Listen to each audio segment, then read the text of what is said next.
Hello દોસ્તો, જય શ્રી કૃષ્ણ.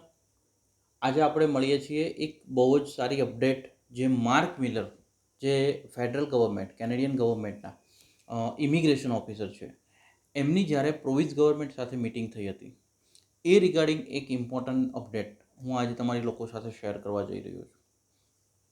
જેની અંદર જે સ્ટુડન્ટ્સો કેનેડામાં અત્યારે સ્ટડી કરી રહ્યા છે, જે લોકો જવાનું પ્લાન કરે છે, આ બધા માટે આ એક મહત્ત્વના સમાચાર છે. જેમાં ફેડરલ ગવર્મેન્ટના ઇમિગ્રેશન ઓફિસર જે માર્ક મિલર છે, એમણે પ્રોવિન્સ ગવર્મેન્ટ પાસેથી અમુક ડેટાઝ મંગાવ્યા હતા કે એમના પ્રોવિન્સમાં કઈ ડિમાન્ડ વધારે છે. બીજું, એમની પાસે એક કેટેગરી કેલ્ક્યુલેટ કરવા માટેના ડેટા મંગાવ્યા હતા કે જ્યાં આગળ ફ્યુચરમાં એમને ત્યાં કઈ જોબ ડિમાન્ડ ઊભી થઈ શકે એમ છે. આ જ રિગાર્ડિંગ એક ડિસ્કશન એવું બી થયેલું છે જે અત્યારે અમને જાણવા મળે છે કે જેની અંદર ઇમિગ્રેશન ઓફિસરનું ફોકસ જે છે માર્ક મિલરનું, એ એવું ફોકસ છે કે જે કેનેડાની જે પ્રોવિન્સ જે છે એમની તો જોબ ડિમાન્ડ તો ફૂલફિલ થાય જ થાય, સાથે કેનેડાની જે ઓવરઓલ કેનેડાની જે જોબ ડિમાન્ડ છે એને બી ધ્યાનમાં રાખીને જે ડિમાન્ડ છે મેન પાવરની એ પૂરી કરે. એક એક્ઝામ્પલ સરળ રીતે સમજાવવાની ટ્રાય કરું તમને. જ્યાં આગળ બ્રિટિશ કોલંબિયાની વાત કરું તો બ્રિટિશ કોલંબિયા જો એવું વિચારે કે મારે ત્યાં નેક્સ્ટ ફ્યુચરની અંદર હેલ્થકેર વર્કર્સની જરૂર પડવાની છે, 30,000 હેલ્થકેર વર્કર બ્રિટિશ કોલંબિયા અગર જોતા હોય, બટ એને ત્યાં જો 50,000 હેલ્થકેર વર્કર્સ હોય, તો આમનું ફોકસ ફેડરલ ગવર્મેન્ટનું એવું છે કે એ 50,000 વર્કર્સને તમે ફોકસ કરી અને પીઆર આપવાની ટ્રાય કરો, જેથી બાકીના 20 છે એ બીજા સ્ટેટમાં જ્યારે હેલ્થકેર વર્કર્સ અવેલેબલ થાય તો એમને સપોર્ટ મળી જાય. તો આ એક બહુ સારા સમાચાર બી કહી શકો છો તમે, અને આ એક ફોકસ બહુ સારું બી કહેવાય છે કે જ્યાં સ્ટેટ અને પ્રોવિન્સને તો ફોકસ કરવામાં આવે છે ડેવલપમેન્ટ માટે, બટ ફેડરલ ગવર્મેન્ટ ઓવરઓલ કેનેડાની ડિમાન્ડને બી ધ્યાનમાં રાખી રહી છે. આજે એક એક્ઝામ્પલ કહું કે જ્યારે જાન્યુઆરી 22થી જે ચેન્જીસો થયા, ત્યારબાદ ઓન્ટારિયોની અંદર બિઝનેસ કોર્સિસ જે છે એ લોકોને પ્રોવિઝનલ એટેસ્ટેશન લેટર આપવાની ના પાડી દેવામાં આવી, બિકોઝ ઓફ ફ્યુચરમાં એની જોબ ડિમાન્ડ નથી બતાવી. એક અપડેટ પ્રમાણે એવું બી કહેવાય છે કે જે 5 વર્ષમાં જેટલા બધા છોકરાઓ બિઝનેસ મેનેજમેન્ટ કોર્સિસ લઈને કેનેડામાં આવ્યા છે એટલી જોબ કદાચ ફ્યુચરમાં અવેલેબલ નથી કેનેડા પાસે.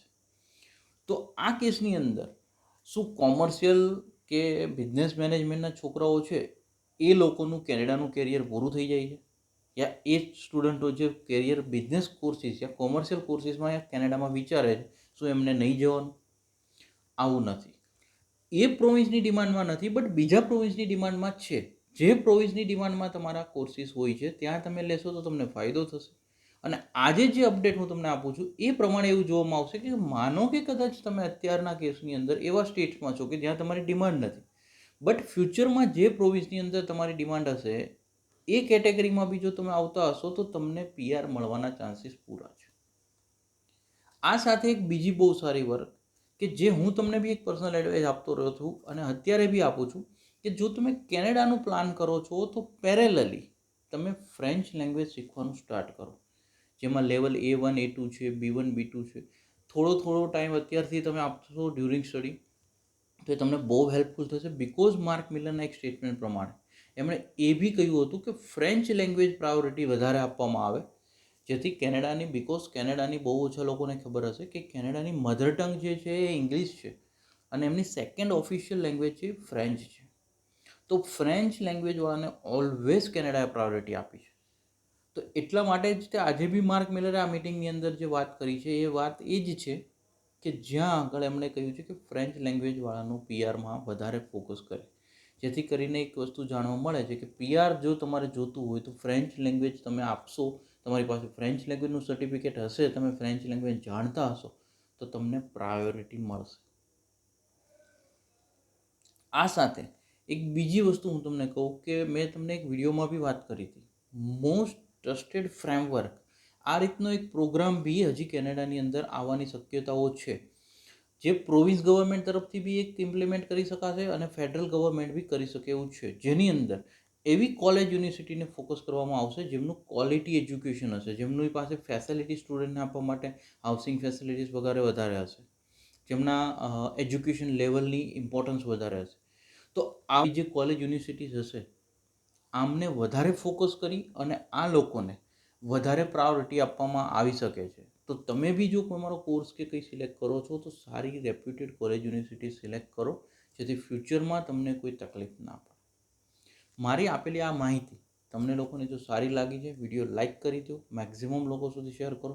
નોર્મલી આપણે લોકો 10-15 રીલ દિવસની શેર કરતા હશું, કોમેડી આમનો. એક એજ્યુકેશનનો વિડીયો શેર કરો. Spread education, support education. તમારે અમારી હેલ્પની ક્યાંય જરૂર છે તમે કોમેન્ટ કરી શકો છો. Thank you so much. જય હિન્દ, જય ભારત.